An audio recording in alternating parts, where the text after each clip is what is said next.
Mejor un día en tus atrios que 1000 días lejos de ti.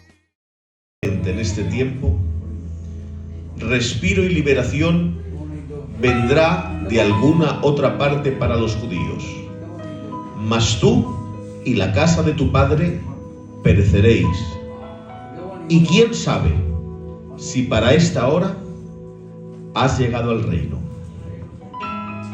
Cierra tus ojos, por favor, inclina tu rostro. A mí me gusta orar siempre que puedo antes de predicar. Voy a pedir que mi hermano Jonás, por favor, que él me presente. Te adoramos y te glorificamos en esta vida tarde. Y te damos millones de gracias, oh Dios, por dejarnos adorarte y glorificar tu nombre. Te pedimos, por favor, oh Dios, que uses a tu siervo, Padre eterno, y que tú pongas palabras adecuadas en sus labios, oh Dios, para tu iglesia. Te pedimos, por favor, oh Dios, que tú lo uses conforme tú quieras, Padre eterno. Te pido, Padre mío, Señor, que tú bendigas grandemente esta iglesia. Te pido, Padre eterno, por tus siervos, Padre mío, que tú los bendigas y que tú los llenes de ti, Padre eterno, por favor. Bendícelos y llénanos de ti, Padre mío, Señor. Usa a tu siervo, Padre mío. Muchas gracias por dejarme adorarte y glorificar tu nombre. Muchas gracias. En el nombre de Jesús. Amén. Amén. Amén.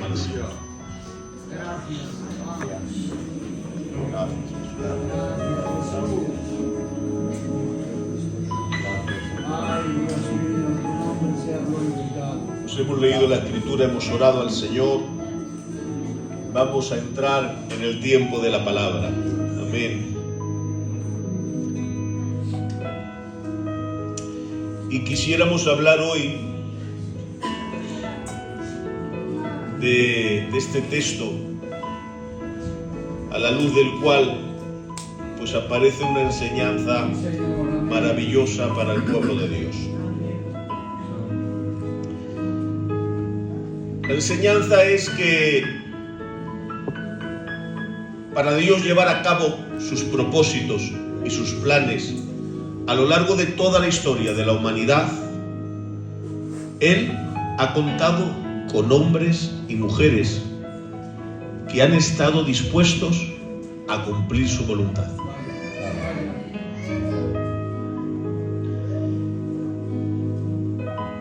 Si vamos a echar un vistazo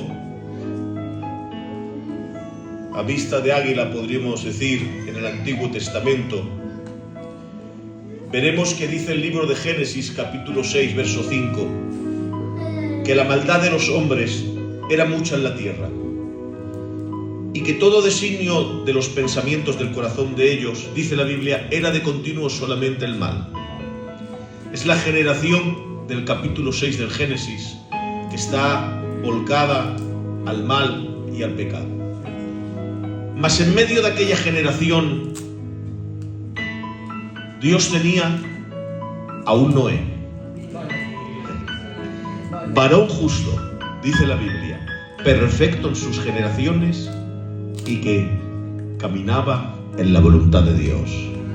Él juntamente con sus hijos, Sem, Cam, Jafet, su compañera y las compañeras de ellos,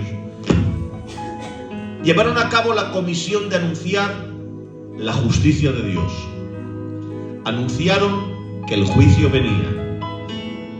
Y se encargó Noé, presidiendo a esa generación, no solo de anunciar el mensaje, sino de construir el arca y de reunir los animales para que el plan divino se desarrollara conforme a la voluntad de Dios.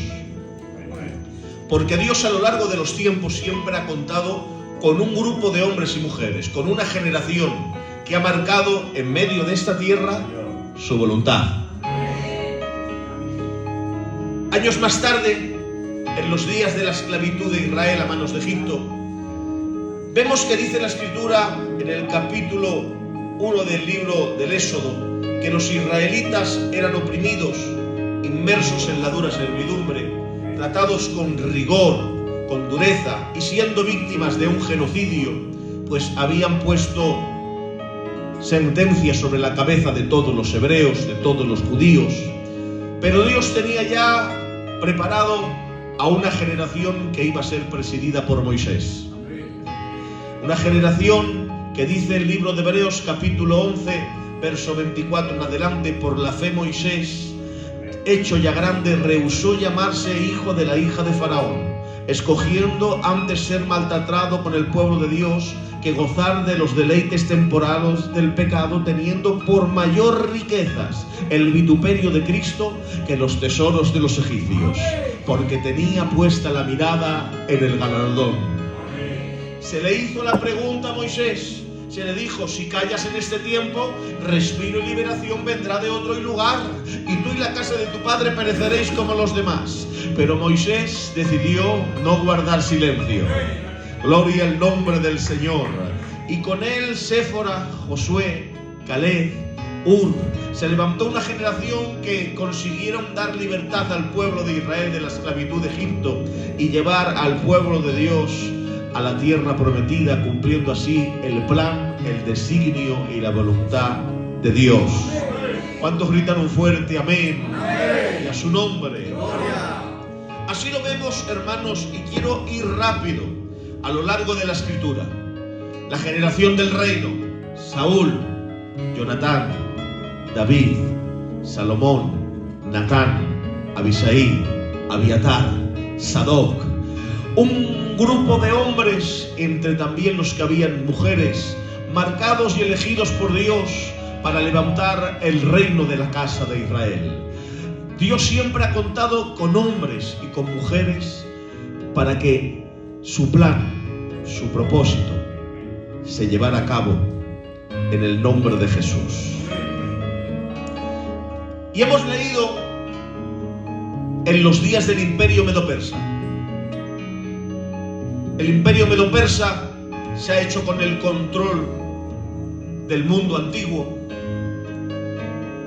Y dice la Escritura que a través de unas artimañas que cierto hombre ha tramado, se ha levantado un edicto, el cual ha sido sellado por el anillo del rey, el cual edicto, al ser sellado por el edicto del rey, no se podía revocar. ¿Cuál es ese edicto? Que todos los judíos fueran aniquilados, muertos, sentencia había sobre ellos. Ese era el edicto del rey. Y en medio de esa escena bíblica, de esto que os estoy contando, aparece el verso que hemos leído. Se ha enterado un judío llamado Mardoqueo, que tiene acceso al palacio del rey, de lo que están tramando los enemigos del pueblo de Dios. Saben que hay sentencia para el pueblo, que hay una gran persecución. Y lo que no sabe aquel hombre llamado Amán es que en el trono, al lado del rey Asuero, hay una judía llamada Esther, que ha conseguido llegar al trono porque es bella, porque es hermosa, porque ha sido bien criada por su tío.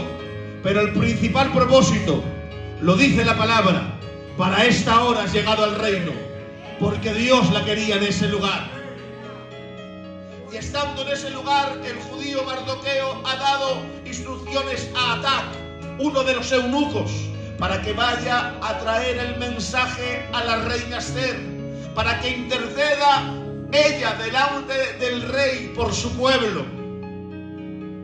Y la respuesta de ella es la siguiente.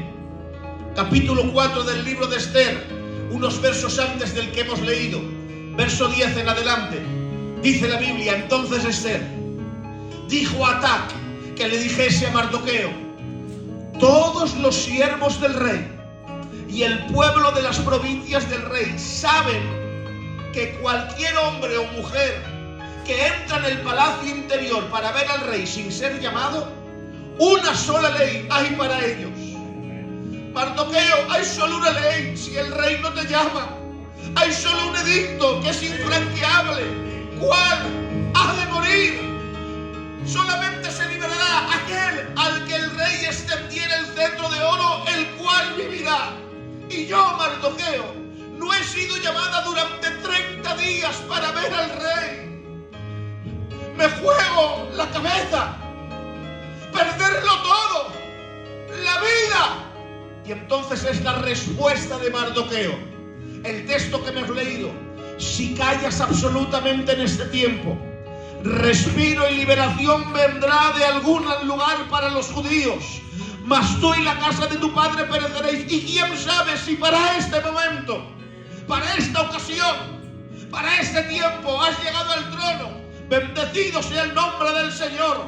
Y ante esa respuesta dice la Biblia que Esther no guardó silencio, no se quedó de brazos cruzados, aun con riesgo de perder su corona, aun exponiendo su vida y ser depuesta del trono donde estaba. Ella se presentó delante del rey. Pero viva Dios, que el Dios tocó el corazón del rey y él extendió el cetro y pudo interceder por su pueblo.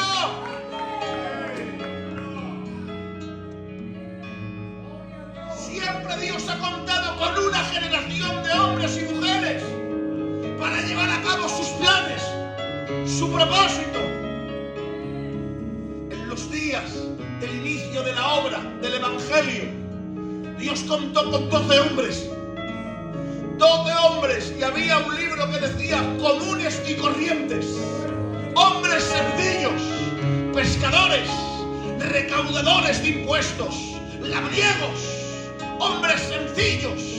Dice la Escritura que llamó a Pedro, que era pescador, llamó a Andrés, que era pescador, a Jacobo, a Juan, a Felipe, a Mateo, a Bartolomé, a Tomás, a Jacobo el hijo de Alfeo, a Judas Tadeo. Llamó a 12 hombres, a Simón el cananista. Y aunque Judas se perdió, dice la Escritura que Matías tomó su lugar.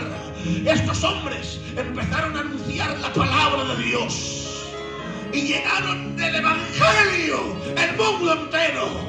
Dios contó con ellos, y a ellos, hermanos, también se les hizo la pregunta. La generación de los apóstoles del Cordero, los que tuvieron la comisión de empezar a extender el Evangelio, y se les preguntó: vosotros callaréis en este tiempo, porque vendrán persecuciones. Se levantaron los fariseos, se levantaron los saduceos, se levantaron los césares, se levantaron los idólatras paganos, y empezaron a perseguirles, y empezaron a injuriarles, y empezó, hermanos, el duro trato, y se les hizo la pregunta: ¿callaréis en este tiempo? Mirad, iréis a las arenas del circo romano, arderéis como teas en medio de los palacios de los césares, seréis perseguidos, apedreados por los de vuestro pueblo, pero callaréis en este tiempo. Pero estos hombres dijeron: no, no callaremos, anunciaremos el Evangelio, cueste lo que nos cueste.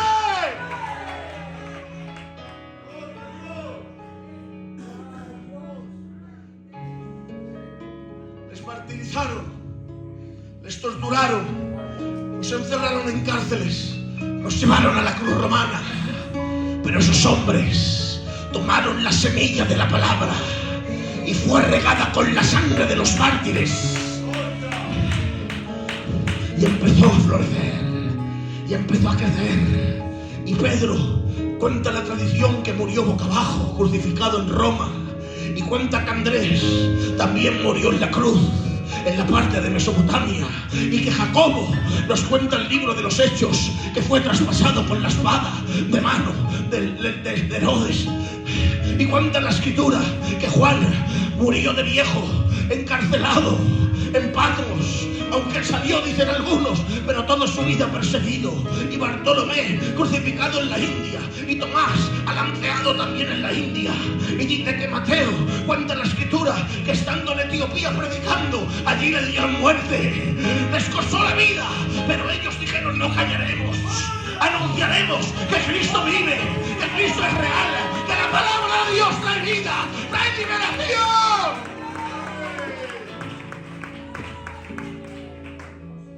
Y dijeron: vamos a frenarles, vamos a pararles. Y murieron, es verdad, pero la semilla fue sembrada y empezó a dar fruto. Y empezó a dar fruto. Cuenta la historia que mientras morían en el circo romano, familias enteras devoradas por las hieras, familias con sus hijos, los leones se los comían, pero ellos morían diciendo: santo es el Señor, a su nombre la gloria, a su nombre la honra, y les devoraban. Pero ellos no se ponían en contra de Dios, no, seguían diciendo: a él la gloria, y veían morir a su hijo, pero decían: a ti la gloria, como mártires. Y eso provocaba que gente que estaba en el circo romano viéndolo saltaban a la arena y decían: yo también quiero ser cristiano. Porque no hay quien pare la obra de Dios, no hay quien la frene. Hay testimonios, miles, de que viendo cómo morían quemados, la gente se convertía al ver que morían sonriendo. Y dice la Escritura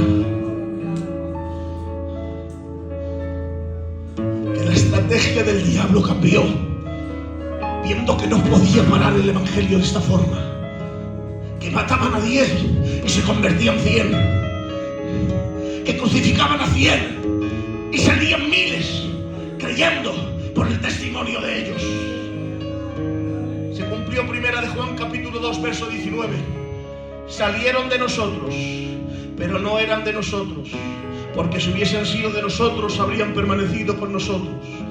Y se infiltró dentro de la iglesia un grupo de hombres en el seno de ella, y lograron alcanzar lugares de poder, de gobierno, y surgieron las grandes herejías que desviaban de la verdadera fe. Viendo que no podía desde afuera, el diablo intentó destruirla desde dentro, y empezó a meter gente que los desviaran de la fe, que los apartaran de la verdad. Y surgieron los profetas, los ebionitas, surgieron los gnósticos, surgieron los arrianos, doctrinas que querían apartar de la fe, del verdadero camino del Señor. Pero Dios ya tenía preparada otra generación. No eran los apóstoles del Cordero, eran los padres apostólicos, bendecidos sea el nombre del Señor, formado por Clemente de Roma, por Ignacio de Antioquía, por Ireneo de León, por Policarpo de Esmirna, por Papías de Hierápolis, por Justino Mártir. Os voy a nombrar estos hombres porque no aparecen en la Escritura, pero son parte de la historia de la iglesia.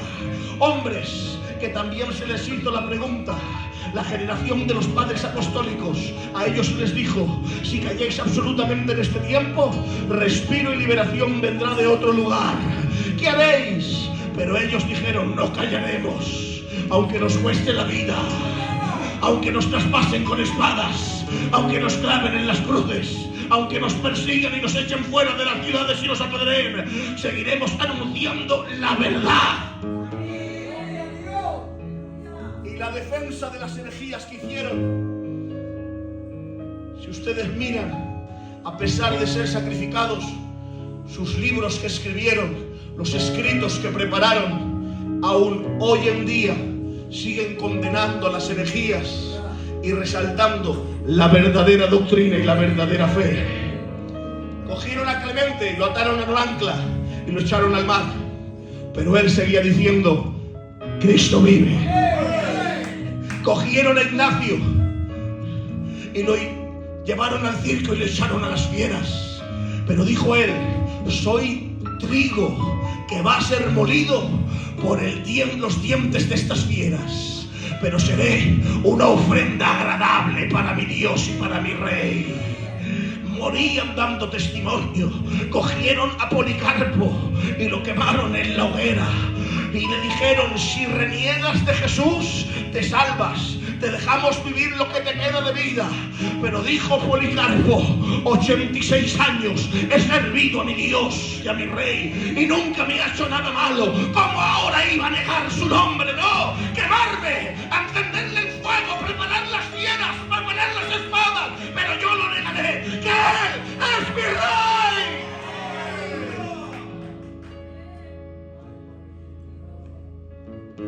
Y empezaron las persecuciones terribles, siglo IV. La obra se está extendiendo. El Evangelio está llegando a la India. El Evangelio está llegando a Europa. Ha salido de Jerusalén. Es fuego, es imparable.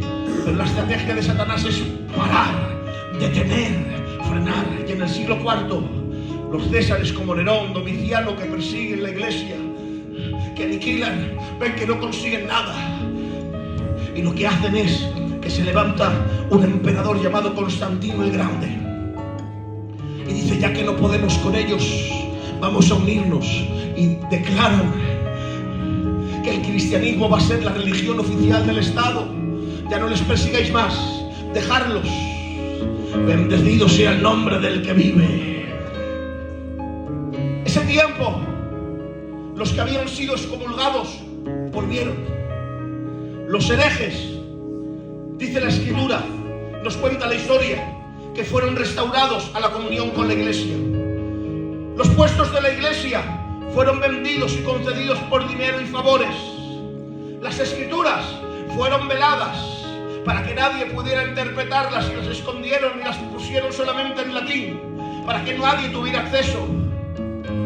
Siglo IV, siglo V, siglo VI, el tiempo del oscurantismo, el tiempo donde la iglesia más corrupción ha habido. ¿Saben por qué? Porque se escondió la palabra, porque privaron al pueblo de la palabra. Y cuando la palabra no reina, la corrupción viene. Los papas se vendían por dinero. Los puestos eclesiásticos todo el mundo podía comprarlos. Gente pecadora, gente hereje, gente que vivía de mal vivir, de allí estaban. Pero viva Dios, que Dios deja que eso vaya aconteciendo. Oscurantismo, corrupción, tinieblas, maldad. Pero en el siglo XIII Dios ya tenía preparada una generación de hombres que iban a cambiar el mundo. Y se levantó en Inglaterra un hombre llamado John Wycliffe. Ese hombre era adinerado y viendo el poder que tenía la palabra, porque la palabra, hermanos, cuando alguien la toma y empieza a leerla, es fuego que te quema las entrañas, es vida que te da en el corazón y te golpea y no puedes resistirlo. Este hombre empezó a leerla y se dio cuenta de lo que ponía y empezó a invertir todo su dinero en traducir la Biblia del latín al inglés y empezó a distribuirla en Inglaterra. John Wycliffe, dice la Escritura, que es la historia, que escribió tratados sobre la verdadera gracia y predicó el Evangelio por todos los lugares. Pero acabaron con él. Pero la historia le reconoce como el lucero de la Reforma. En medio de las tinieblas, él tomó una antorcha y la encendió. Se le preguntó: si callas en este tiempo, respiro y liberación vendrá de otro lugar. Pero él dijo: no voy a callar, que vas a perder tu fortuna, ya lo sé, pero no voy a callar. La antorcha ardía, que te van a perseguir, ya lo sé, pero no voy a callar. Y la antorcha seguía ardiendo, que te van a quitar la vida, ya lo sé, pero yo encenderé el fuego de la palabra de Dios.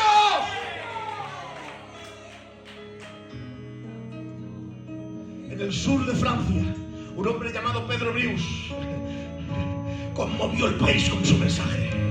Tomó las Escrituras, quitó la autoridad al Papa y cuenta la historia que empezó a hablar de la salvación.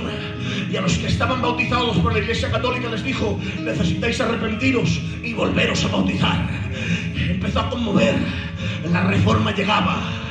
La palabra de Dios volvía a estar en los lugares. Cuánto gritaron fuerte: gloria a Dios.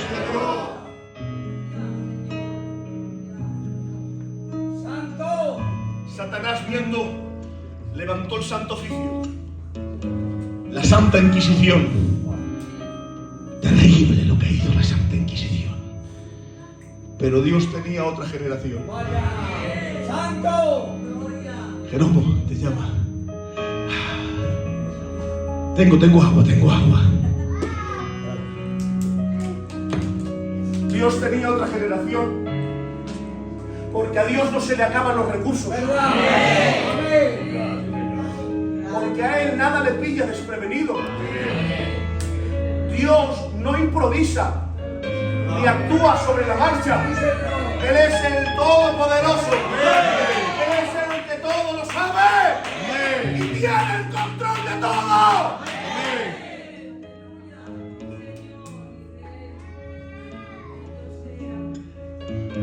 La Santa Inquisición empezó a perseguir.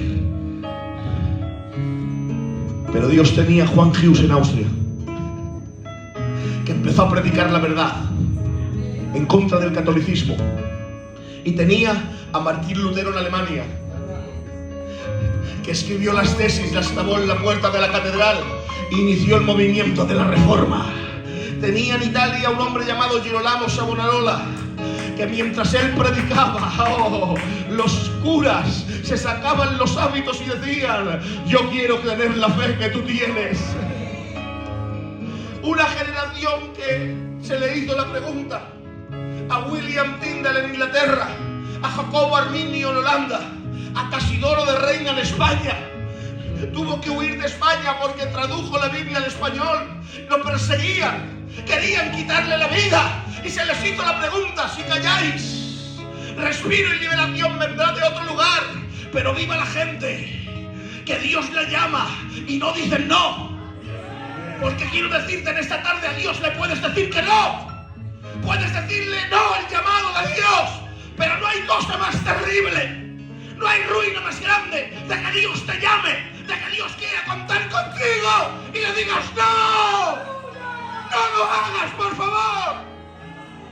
Aunque te duela, aunque te cueste, aunque pierdas la vida en ello, pero sírvele a Dios.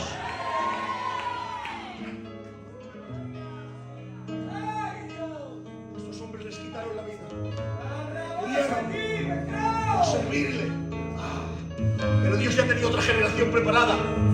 Tenía a Carlos Whitefield, a Juan y Carlos Wesley, a Carlos Finney, a Carlos Moody, la generación de los Carlos, a Carlos Spurgeon, que estos hombres empezaron a predicar. Cuenta la historia que en Inglaterra estaba prohibido predicar fuera de las iglesias. El movimiento de la Reforma ya había llegado, pero solamente tenía acceso a la palabra de Dios la gente adinerada. Y estaba prohibido predicar fuera. No había predicadores por las calles y te cogían y te metían preso. Por eso a Juan Buñán lo metieron preso, porque predicaba por las calles. Juan Buñán, que cuenta la historia, que era gitano, que era calderero, lo cogieron y le metieron preso por predicar, que sí. Bendecido sea el nombre del Señor. Pero Dios levantó a Juan y Carlos Wesley y a Carlos Whitefield, que empezaron a las calles y empezaron a predicar. Y fue tal el efecto que Inglaterra tuvo que cambiar el edicto y tuvo que decir: tenemos que permitirlo, porque las multitudes venían a los pies del Señor.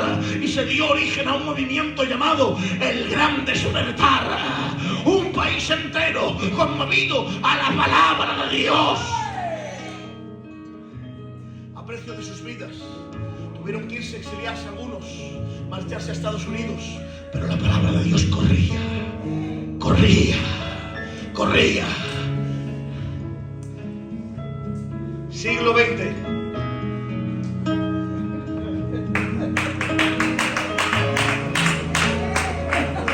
La obra de Dios ha alcanzado el mundo.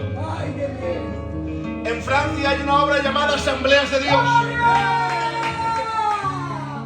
Allí hay un pastor joven llamado Clement Lecosec, al cual han asistido unos gitanos que van con caravanas errantes pidiendo oración por una criaturita, por un tratado que han recibido en medio de la calle. Pero en Dios no hay casualidades. En Dios, señores, hay propósito, hay voluntad. Muy rápido, ese hombre, viendo la necesidad de este pueblo, que es un pueblo rechazado, que es un pueblo que nadie lo quiere, que en Francia los echaban de los pueblos, que no les dejaban más de estar de una semana acampados en un lugar, los echaban. Viendo la necesidad, ese hombre deja la iglesia que tenía, una iglesia grande que pastoreaba, y la deja a cargo de otro pastor y le dice: me voy. ¿Dónde vas?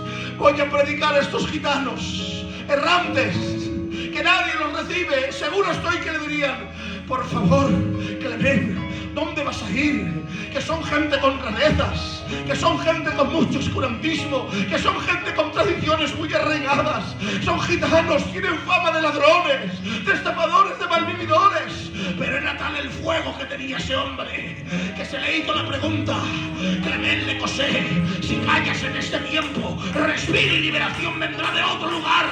Pero él dijo: no voy a callar, y dejó la iglesia y se fue a predicar la palabra a los campamentos de los gitanos. Empezó la obra Vida y Luz. Se levantaron cuatro candidatos y les dijo: mirad, si vosotros no predicáis a vuestro pueblo, nadie más lo hará. Y esa palabra caló en el corazón de ellos y empezaron a predicar.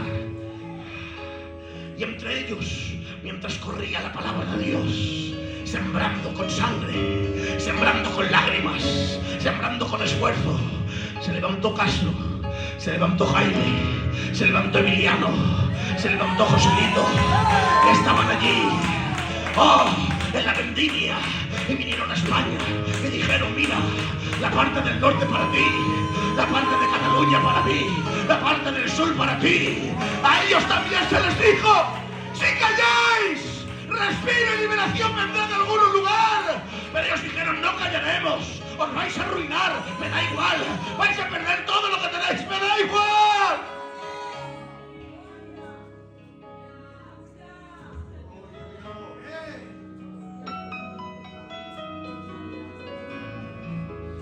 Cuentan que el Castro, que está con el Señor, era multimillonario, tenía pisos por todos los lugares,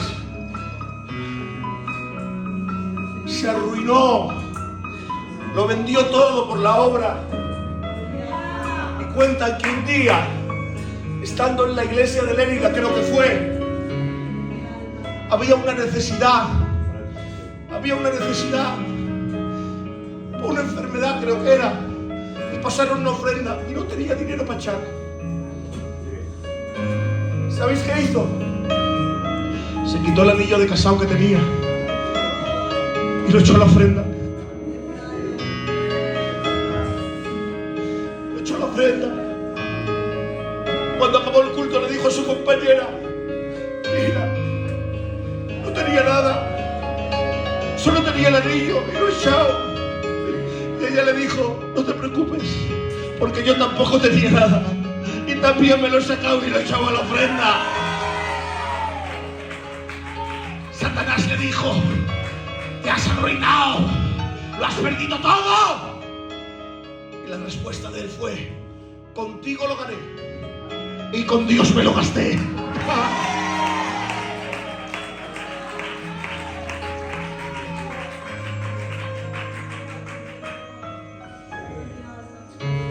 Pero llegó el Evangelio a Cataluña.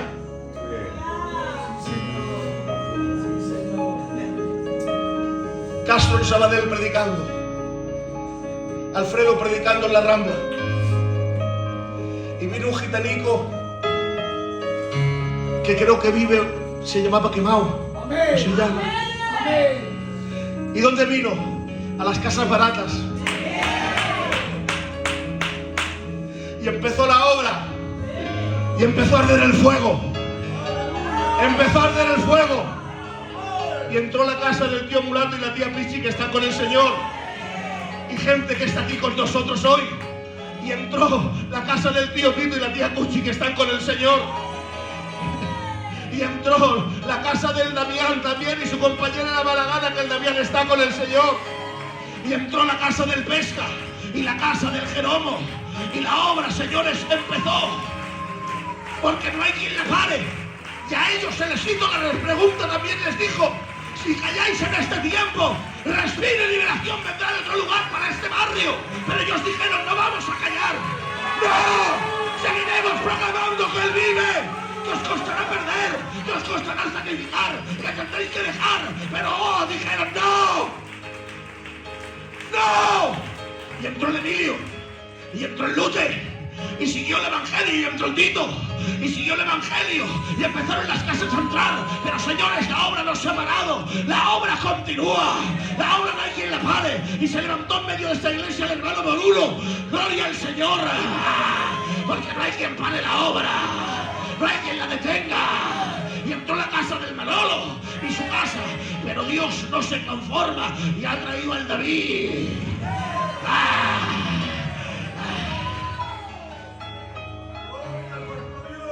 Porque no hay quien pare la obra.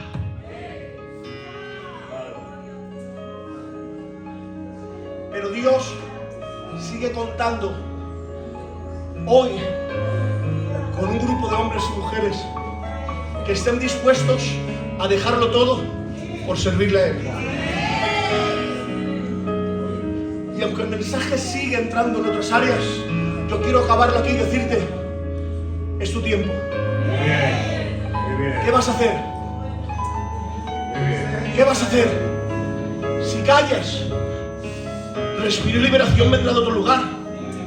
Porque Dios no te necesita para hacer su obra, pero es tan misericordioso que quiere contar contigo, que te da el privilegio y el honor de ser parte de esta obra. ¿Qué vais a hacer? ¿Qué vais a hacer? ¿Qué vais a hacer? ¿Vais a sacrificar? ¿Vais a entregar? ¿Vais a dar? Yo llevo desde los 18 años siguiendo al Señor, desde los 20 sirviéndole. He sacrificado mucho, he entregado mucho, he dado mucho, pero señores, vale la pena. Vale la pena. Vale la pena. He tenido días que he venido a esta iglesia la primera vez que estuve. Me acuerdo como hoy que no teníamos ni para café, nada. Pero cuánta alegría en el corazón, cuánto gozo en el alma, poder servirle. No teníamos nada.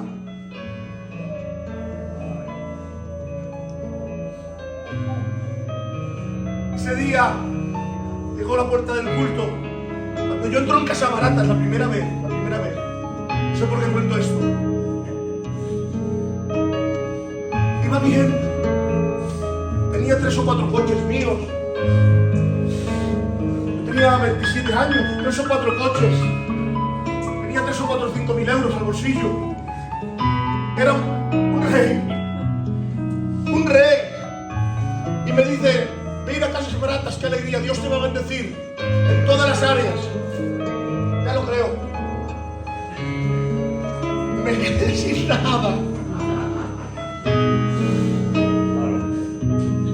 Venía con la furgoneta de la chatarra. ¿Y sabéis qué hacía? La aparcaba lejos para que no me vierais. Pasa que ese día llego con la Sarai. Por la mañana teníamos los 2 niños pequeñicos. Nos habían cortado el agua. No teníamos agua. Y la Sarai, me acuerdo como hoy, no en rebeldía, no, en incomprensión, me dijo, te estamos sirviendo. No tengo ni para hacer caldo de niño, no puedo hacer nada, no puedo ni cambiarlo. Llevamos toda la vida dedicados para Él, no trabajamos, dedicados para Él. ¿Cómo puede ser que nos pase esto? Hermanos, no sabía qué decirle. Me puse de rodillas, le dije al Señor, Señor, te lo suplico, te lo ruego, que le hables, que confortes su corazón, que le des una respuesta, yo no la tengo. Por favor. Cogimos la furgoneta, aparquemos, llegamos al culto. Y nada más llegar al culto, nada, cero. La tía la caracola le dice a la Sarai, vente que me vas a invitar a un café.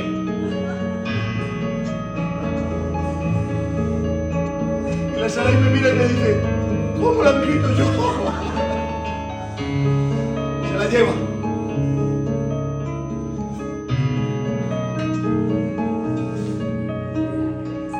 ¿Se acuerda, no?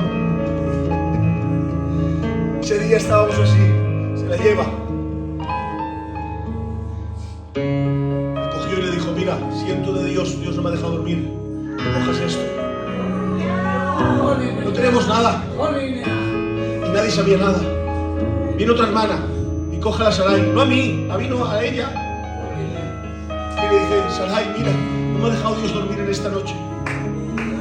Y siento de Dios que cojas este dinero. La hermana Merce. Y cuando yo me subo al púlpito y acabo de predicar, cogéis todos los hermanos y me decís, pastor, sabemos que no te hace falta, lo sabemos, pero hemos sentido de Dios, mira, nos ha movido Dios. Aquí tienes esta ofrenda de parte de Dios para ti, para tu casa, para que la disfrutes y hagas lo que quieras. Cuando salí del culto, os doy palabra de honor que el dinero no me importaba. Lo que me importaba era ver cómo Dios tiene boca y habla. Le dijo, ¿no ves? Como Dios jamás te deja. Como Dios nunca te desampara. En esta tarde tengo una palabra de Dios para ti. ¡Sírvele! Entrega, sacrifica, cueste lo que cueste, pero sírvele.